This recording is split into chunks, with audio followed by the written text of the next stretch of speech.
শোনো, আজকের দিনে আমি তোমাদের সবার জন্য একটা বিশেষ ঘোষণা করছি। মহারাজ যখন বিশেষ ঘোষণার কথা বলছেন তখন আশা করি এটি খুবই সুখের মানে আনন্দের ঘোষণাই হবে। ঠিক ধরেছ কবি, এটা আনন্দের ঘোষণাই বটে। বাবা বাবা, অনেক দিন কোন সুখ সংবাদ পাইনি মহারাজ। আজ আপনার মুখ থেকেই আনন্দের ঘোষণা শোনার জন্য উদ্গ্রীব হয়ে আছি। মহারাজ আপনি বলুন, আমরা শুনতে চাই। বিলক্ষণ মহারাজ, পূর্ণিমা তিথি এসেই গেছে। এটাই তো সময় যে কোনো আনন্দের ঘোষণা করার জন্য। তাহলে আমার মনে হয় মহারাজকে এবার বলতে দেওয়া হোক। তোমার দেখছি বড়ই তাড়া গোপাল। ও বুঝেছি, আনন্দের ঘোষণা শুনে তুমি উদ্গ্রীব, কিন্তু কেন বলো তো? বাড়িতে মনে হয় তোমার গিন্নি তোমাকে বিশেষ আনন্দে থাকতে দেয় না। ভুল বলছেন মন্ত্রী মশাই, আমার গিন্নি সব সময় পরম আনন্দে থাকে, আর গিন্নি আনন্দে থাকলেই আমিও আনন্দে থাকি। বাহ বাহ, চমৎকার চমৎকার। আমার গিন্নি মানে তোমাদের রানীমাও পরমানন্দেই আছেন, তাই আমিও আনন্দে আছি। বেশ বলেছ গোপাল। এখন কথা হচ্ছে, রাখি পূর্ণিমার পুণ্যতিথিতে রানীমা তোমাদের সবাইকে রাখি পরাবেন। এ তো দারুণ খবর মহারাজ। আমি ওনাকে আমার আন্তরিক কৃতজ্ঞতা জানাচ্ছি। সেটা রানীমাকেই জানিও মন্ত্রী। এখানে সবাইকে রাখি পরিয়ে রানীমা যাবেন বাপের বাড়ি তার দাদাদের রাখি পরাতে। সত্যি খুব আনন্দের খবর মহারাজ। আমাদের রানীমা কাল সবাইকে পরাবেন রাখি, সেই আনন্দে নেচে উঠেছে আমার মনের পাখি। হ্যাঁ সত্যি, এটা খুব আনন্দের খবর। আর এই যে আনন্দ, এটা শুধু মনে, বিজ্ঞান এর হদিশ পায়নি। ঠিক ঠিক। খুবই ভালো কথা মহারাজ, কিন্তু একজনকে নিয়ে আমার খুব চিন্তা আছে। চিন্তা? সে কি, কাকে নিয়ে চিন্তা মন্ত্রী? এই গোপালকে নিয়ে। আমাকে নিয়ে চিন্তা? কিসের চিন্তা? মহারাজ, আমি যেটা ভাবছি সেটা হলো গোপালের যা মোটা চেহারা আর মোটা মোটা হাত, তাতে গোপালকে রানীমা রাখি পরাবেন কি করে? মন্ত্রী মশাইকে সেটা না ভাবলেও চলবে মহারাজ। উনি মনে হয় আমার জন্য একটু বেশি চিন্তা করে ফেলেছেন। সবার শুরু থেকেই আমি সেটা লক্ষ্য করছি মহারাজ। গোপাল, তুমি যে কি বলো, হ্যাঁ? শোনো গোপাল, আমার মনে হয় তোমার হাতে রাখি পরাতে হলে একমাত্র উপায় হলো গরুর গলার দড়ি। এ দেখুন, আপনি কিন্তু একদম বাজে কথা বলবেন না মন্ত্রী মশাই। এটা কিন্তু একদম ভালো হচ্ছে না। মহারাজ, আপনি মন্ত্রী মশাইকে দয়া করে চুপ করতে বলুন। ঠিক মন্ত্রী, তোমার এখন চুপ করে যাওয়াই ভালো। তুমি আর কথা বাড়িও না। আমারও গোপালকে নিয়ে এইসব কথা শুনতে মোটেই ভালো লাগে না। বেশ মহারাজ, আমি চুপ করলাম। শুটকো মন্ত্রী মশাইকে চুপ করতেই হবে। বাহ গোপাল, এবার যে তুমি শুরু করলে। গোপাল, তুমিও চুপ করো না। আমাদের আজকের মতো সভা এখানে মুলতুবি করা হলো।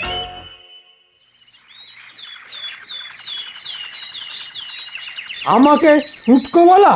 গোপালের এত বড় আস্পর্ধা, এর আমি প্রতিশোধ নেবই নেব। আপনি হুকুম করলেই ওই গোপালকে এক্ষুনি ওই ধরে বেঁধে নিয়ে আসছি। হ্যাঁ। ওরে না না, এক্ষুনি ওসব করতে হবে না, তাহলে লোক জানাজানির ভয় থাকবে। গোপাল নিজেও সন্দেহ করতে পারে। এমন কিছু করতে হবে যাতে গোপাল শায়েস্তা হবে। বুঝেছি, তার মানে আপনি চাইছেন যাতে সাপও মরে আর লাঠিও না ভাঙে, তাই তো? ঠিক ধরেছিস বটা। যত দিন যাচ্ছে ততই তোর বুদ্ধি খুলছে। শুধু এইটুকুই কর যাতে গোপাল আছাড় খেয়ে পড়ে যায়। শুধু আছাড় এতেই হবে? হ্যাঁ, আপাতত এতেই হবে। আমি এখন যাই, তোরা কিছু কর। গোপালের এই পথ দিয়ে যাবার কিন্তু সময় প্রায় হয়ে এসেছে। কিচ্ছু ভাববেন না মন্ত্রী মশাই, আপনি নিশ্চিন্তে বাড়ি গিয়ে নাকে তেল দিয়ে ঘুমন।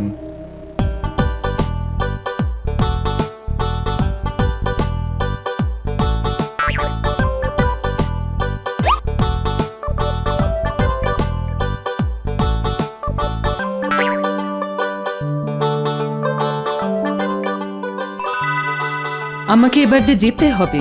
হ্যাঁ, তুমি যাও রানী, তুমি যাও, আর দেরি করো না। তাহলে তোমাদের দাদাদের রাখি পরাতেও তো দেরি হয়ে যাবে। কিন্তু গোপাল যে এলো না এখনো। গোপালকে নিয়ে আপনি একদম ভাববেন না রানীমা। গোপালের আসলে কোনো কাণ্ডজ্ঞান বলে কিছুই নেই, আর দেরি করে রাজসভাতে আসাটাই ও নিয়ম করে ফেলেছে।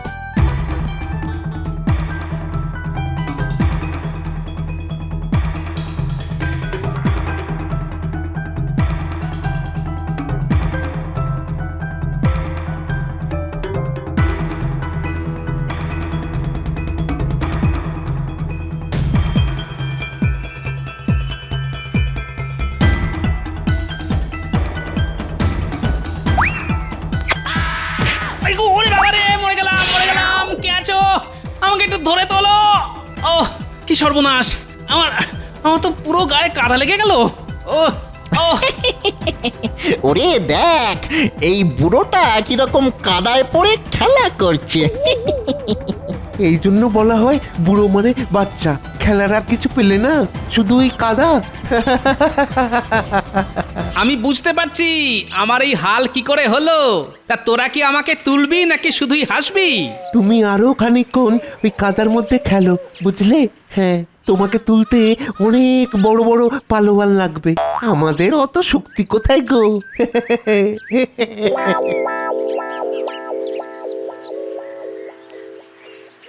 সাক্ষাৎ দুটো শয়তান। ওরে বাবা রে, কি যন্ত্রণা হচ্ছে গো। কেউ কি আছো? কোথায় গেলে গো? আমাকে একটু ধরে তোলো। ও কি সর্বনাশ। ও ও ওরে বাবা রে। ও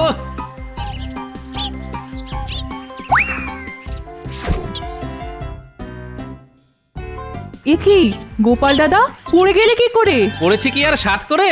এই দেখো, কে দড়ি ফেলে রেখেছিল, ওতে পা জড়িয়ে পড়ে গেছি। ভাগ্যিস তুমি এলে, নইলে যে কিভাবে উঠতাম কে জানে। এ কি তোমার হাত দেখছি ছড়ে গেছে। আরে, কি করছো? তুমি একদম চুপ করে থাকো, জায়গাটা বাঁধতে হবে, না হলে বিষে যাওয়ার ভয় থাকবে। তাই বলে তোমার অমন শাড়িটা নষ্ট করবে? ও শাড়ি আমার অনেক আছে, তোমাকে ভাবতে হবে না, বুঝলে?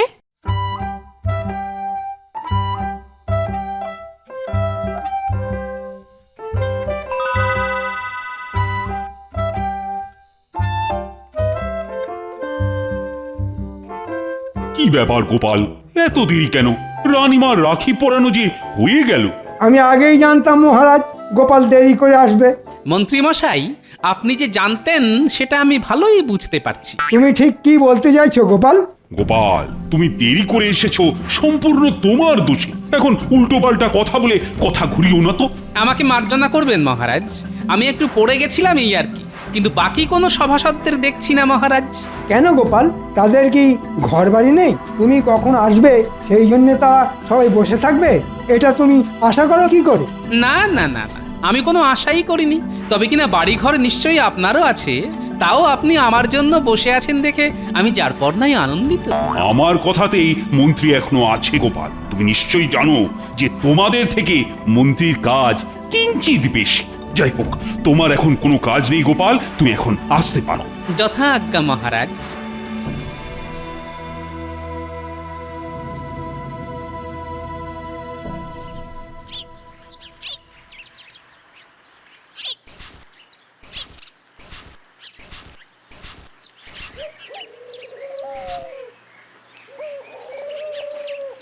গিন্নি, আমি এখন চললাম।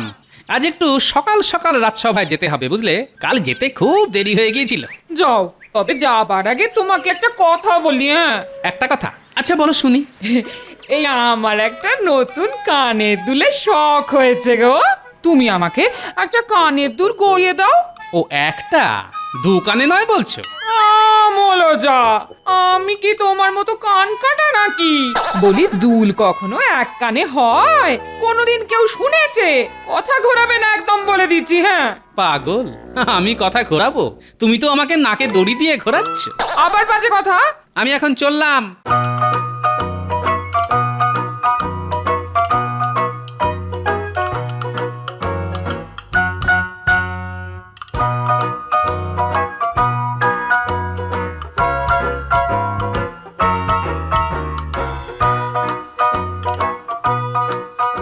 এবার এই কাজটাও করতে হবে রে বটা ঘটা। আপনি কোনো চিন্তা করবেন না, কিন্তু আপনি ওই পুটির বাবার জমিতে মই দিতে চাইছেন কেন একটু বলবেন? শোন, ওই পুঁটির বাবা অনেক ভাগ চাষিদের দিয়ে চাষ করিয়েছে, আর জমিতে পাকা ধান পুরো ভরে আছে। তোরা তো জানিস যে সমস্ত চাষি পাকা ফসল ফলায়, তাদের কাছ থেকে আমি নিজের জন্য একটু বেশি করে খাজনা নিই। মন্ত্রী দেখছি খুব গদগদ হয়ে বটা আর ঘটার সাথে কথা বলছে। এবার আমি বেশ বুঝতে পারছি কালকে আমার পড়ে যাবার জন্য ওই মন্ত্রীই দায়ী। মন্ত্রী আমার ভাবমূর্তি মহারাজের সামনে খারাপ করার জন্য উঠে পড়ে লেগেছে। না, এর একটা বিহিত করতেই হবে আমাকে আজ রাজসভায়। ওহো, এবার এবার বুঝতে পেরেছি। কিন্তু পুঁটির বাবা কিছুতেই আমাকে ওই ভাগ চাষিদের নাম বলছে না। আমি এটা মেনে নেব না। পুরো খাজনায় রাজকোষে চলে যাবে, আর আমার লবডঙ্কা। না না মন্ত্রী মশাই, এ তো আপনার উপর জুলুম। আমরা আজ রাতেই ওই পুটির বাবার জমিতে মই দেব, কিন্তু রাতের অন্ধকারে আমরা ঠিক জমিটা বুঝতে পারবো না। আপনাকে কিন্তু একটু সঙ্গে থাকতে হবে। ঠিক আছে, আমি থাকবো তোদের সাথে। হ্যাঁ মহারাজ, গোপাল আজ একদম ঠিক সময় চলে এসেছে। সে তো দেখতেই পাচ্ছি। হায় গোপাল, তোমার আর রানীমার হাতে রাখি পরা হলো না। না, পড়া হলো না, তবে তাতে কিছু হয়নি। কি বলছো গোপাল? মহারাজ, গোপাল বলছে। আমাকে কথা শেষ করতে দিন মন্ত্রী মশাই। কি মুচকি হাসছো গোপাল? পুটির মা আমাকে রাখি পরিয়েছে। কোথায় তোমার রাখি গোপাল? ওই পট্টিটা? হ্যাঁ, ওটা তোমার রাখি? হ্যাঁ, এতে এত হাসির কি আছে? মহারাজ, আমার নিজেরই একটা ছড়া মাথায় এসেছে। আপনি অনুমতি দিলে বলতে পারি, যদিও আমি সভাকবি নই। অনুমতি দিলাম মন্ত্রী। পুঁটির মা যমুনা, গোপাল হলো জম। গোপালের হাত গেছে কেটে, মাথায় আলুর দম। শুধু হাত নয়, নয় শুধু মাথা, লেগেছে যে পাঁজরে। এসবই হলো মন্ত্রীর বিষ চোখের কুনজরে। কি এত বড় কথা? আমি তোমাকে কুনজর দিয়েছি? আপনি ছাড়া আর কে দেবেন? আমি একটা ছড়া বলতেও মহারাজের অনুমতি নিই। তুমি সেটুকু নেবার প্রয়োজন বোধ করো না। তোমার এত বড় স্পর্ধা হয় কি করে গোপাল? আমার মনে হয় মহারাজ, এবার দুজনেরই থামা প্রয়োজন। আমারও তাই মনে হয়। এই কথার কোনো শেষ নেই। এত কথায় নতুন কিছুই আবিষ্কার হবে না। হ্যাঁ, এই সময়টাই বড় অশুভ মহারাজ। কিন্তু গোপাল, তোমার যে পাঁজরে লেগেছে একবারও কিন্তু আগে বলনি তো। বললে একটি ওষুধ দিতাম। এসব বাহানা, ওর কিচ্ছু লাগেনি। ও কাল দেরি করে আসার জন্য এখন বাহানা বানাচ্ছে। আমাকে নিয়ে ছড়া টিপ্পনি কাটবার আপনি কে হে? আমার সম্বন্ধে বাজে কথা বলার অনুমতি তোমাকে কে দিয়েছে গোপাল? তুমি বলছো আমার বিষ নজরে তোমার লেগেছে? প্রমাণ আছে? প্রমাণ কি আমি সঙ্গে নিয়ে ঘুরি? গোপাল, তুমি ইচ্ছা করে দেরি করে এসেছো যাতে রানীমা তোমাকে রাখি পরাতে না পারে। এর মানে জানো গোপাল? আমি বলছি, তুমি রানীমাকে অপমান করেছো। মহারাজ, আপনি বলুন, আমাদের সভাসদদের মধ্যে গোপাল কি কোনোভাবে থাকবার যোগ্য? না না না, সব কথা শুনে আমারও মনে হচ্ছে গোপাল তুমি বাহানা বানাচ্ছ। তুমি রানীকে অপমান করে রাজসভায় থাকবার যোগ্যতা হারিয়েছ। তুমি চলে যাও রাজসভা থেকে। তোমাকে আমাদের আর প্রয়োজন নেই। যথাজ্ঞা মহারাজ। এবার বুঝবে ঠেলা পুটির বাবা, কত ধানে কত চাল।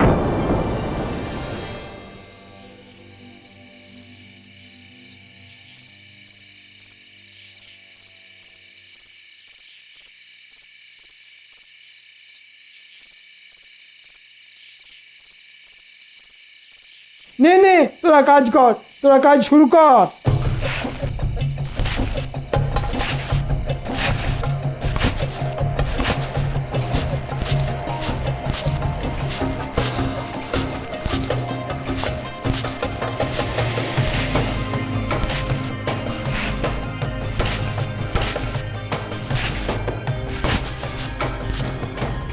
এই রে, কে আসছে? তাই তো একটা ছায়ামূর্তির মতো এগিয়ে আসছে। ওরা ওদিকটা কাজ করতে থাক, আমি এদিকটা দেখছি।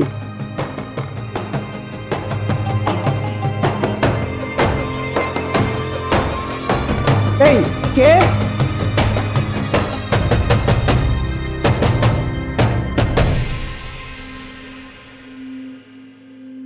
নবাবের চিঠি এসেছে। নবাব খাজনা চেয়ে পাঠিয়েছে। এবারে শুনছি তো ভালোই ফসল হয়েছে, তাই নবাবকেও ভালো রকমই খাজনা দেওয়া যাবে। নবাবও ভীষণ খুশি হবেন। মহারাজ, আমি যেটা বলতে চাইছি,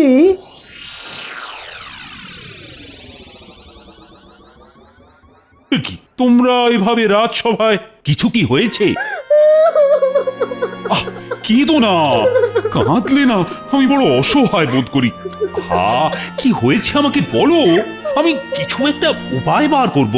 মহারাজ, আমাদের সর্বনাশ হয়ে গেছে। এবার সুন্দর পাকা ধান হয়েছিল, কিন্তু রাতের অন্ধকারে কেউ আমার জমিতে মই দিয়ে সব নষ্ট করে দিয়েছে। সে কি, কে করতে পারে এমন ভয়ানক কাজ? মন্ত্রী, তুমি কাউকে আন্দাজ করতে পারো? আগে না মহারাজ, একদম না। আপনাকে খাজনা দেবার মতো আমাদের যে কিছুই নেই মহারাজ, আমাদের যে সব হারালো। ঠিক আছে ঠিক আছে, তোমরা আর কেঁদো না, এখন ঘরে যাও তো যাও। যেই দোষী হোক সে নিশ্চয়ই শাস্তি পাবে। আর তোমাদের খাজনা পুরো মকুব। না না না, কোনো খাজনা দেবার প্রয়োজন নেই। না না না না না, এ আমি কিছুতেই মেনে নেবো না। কৃষ্ণচন্দ্র যা খাজনা পাঠিয়েছে তা না পাঠানোর মতোই। এইটুকু খাজনাতে কি হবে? কোথাকার কে পুঁটির বাবা তার পাকা ধানে কে মই দিয়েছে সেটা শুনে নবাব কি করবে? হ্যাঁ গো, আমার সোনার দুলের কি হলো? ধুত্তর, একেই দেখছো মহারাজের ওখানে চাকরি আমার চলে গেছে, সংসার কিভাবে চলবে সেটাই ভাবছি, ইনি এলেন সোনার দুলের কথা বলতে। ওরকম শখের চাকরি করাও যা আর না করাও তা। ওই যখন চাকরি করতে তখনও তো শুনতাম তোমার নাকি কড়ি মোহর কিছুই নেই। আমি কিচ্ছু শুনতে চাই না। সামনে আমার বোনপোর বিয়ে, তুমি যেখান থেকে পারো ধার দেনা করে হলেও আমার জন্য সোনার দুল তোমাকে নিয়ে আসতেই হবে। কি আবদার? আচ্ছা, কাল যাবো শাকরার কাছে, বাকিতে যদি দেয়। ঘরে না বসে থেকে তাই যাও।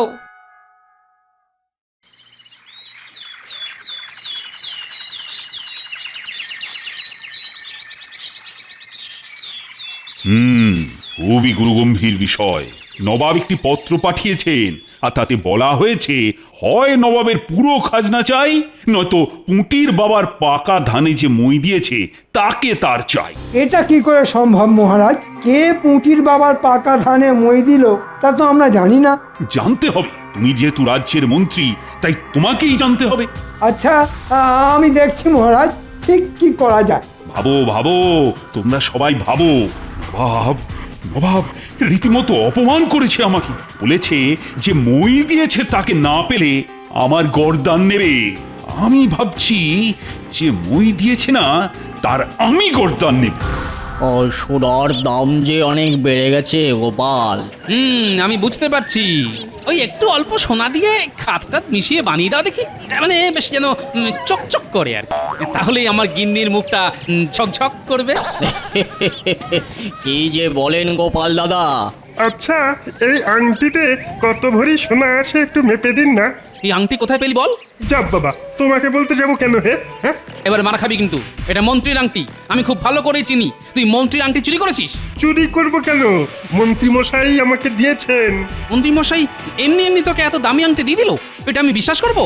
সকাল সকাল এসব কি বাবারে? তোমরা দুজনেই যাও এখান থেকে, শেষে আমি না ঝামেলায় পড়ি। মহারাজ যদি জানতে পারে তাহলে আমারই বিপদ। কেলা তো হাজতে গেলেও ওর কিছুই যাবে আসবে না। আরে গোপাল, তোমার তো চাকরি নেই, ধারে এখানে কিছুই হবে না। যাও যাও যাও যাও যাও। তুই যদি আমাকে পুরো কথা না বলিস তাহলে তোর জায়গা হবে গারদে, বুঝলি? যা ঘটেছে পুরো বল। বিশ্বাস করো, এটা আমাকে মন্ত্রী মশাই দিয়েছে। কারণ ওই অন্ধকার রাতে মন্ত্রী পুঁটির বাবার জমিতে মই দিচ্ছিল, আর আমি সেখানে। জমিতে মই দেওয়া দেখে ফেলেছিস? এখন এখান থেকে তাড়াতাড়ি চলে যা আর সব ভুলে যা। চলে যেতে পারি, কিন্তু ভুলে যাব কি করে মন্ত্রী মশাই? আশা করি এটা পেলে নিশ্চয়ই ভুলে যাবি। এতে যা শোনা আছে তাই দিয়ে তুই আরাম করে থাকতে পারবি। আমি সব ভুলে গেছি। মহারাজ, এই হলো পুরো ঘটনা। আমি জানতে পেরেই ওকে রাজসভাতে নিয়ে এসেছি। আমাকে মাফ করে দিন মহারাজ, আমি কিছু করিনি, আমি শুধু দেখে ফেলেছিলাম। তুমিও দোষী। তোমার এই ঘটনার কথা আমাকে জানানো উচিত ছিল। কি ঘটনা মহারাজ, আপনি কি বুঝতে পারছেন না? চেলা আমার আংটি চুরি করে ধরা পড়েছে আর এখন নিজেকে বাঁচাবার জন্যে আমার নামে গল্প বানাচ্ছে। তাই নাকি মন্ত্রী মশাই? যদি আপনার আংটি চুরি হতো তাহলে আপনি নিজেই তো অভিযোগ করতেন। কই, আপনি তো তা করেননি। না মানে চুপ করো মন্ত্রী, তোমার শাস্তি আমি দেব না, নবাব দেবেন। নবাবের হাতে আমি তোমাকে তুলে দেব। প্রহরী, এক্ষুনি মন্ত্রীকে বন্দি কর। শুধু আমাকে বন্দি করলেন মহারাজ, ঘটার বটাও আমার সাথে ছিল। তাদের কথাও মহারাজ ভাববে মন্ত্রী মশাই, আপনাকে ভাবতে হবে না। মন্ত্রীর 1 বছরের মাইনে যা মূল্য হয় সেটা পুঁটির পরিবার আর ভাগ চাষীদের দেওয়া হলো। আর গোপাল, তোমার কাছে আমি নিজেই লজ্জিত। তুমি রাজসভায় তোমার জায়গায় বসে আমার লজ্জার হাত থেকে মুক্তি দাও গোপাল। যথা আজ্ঞা মহারাজ।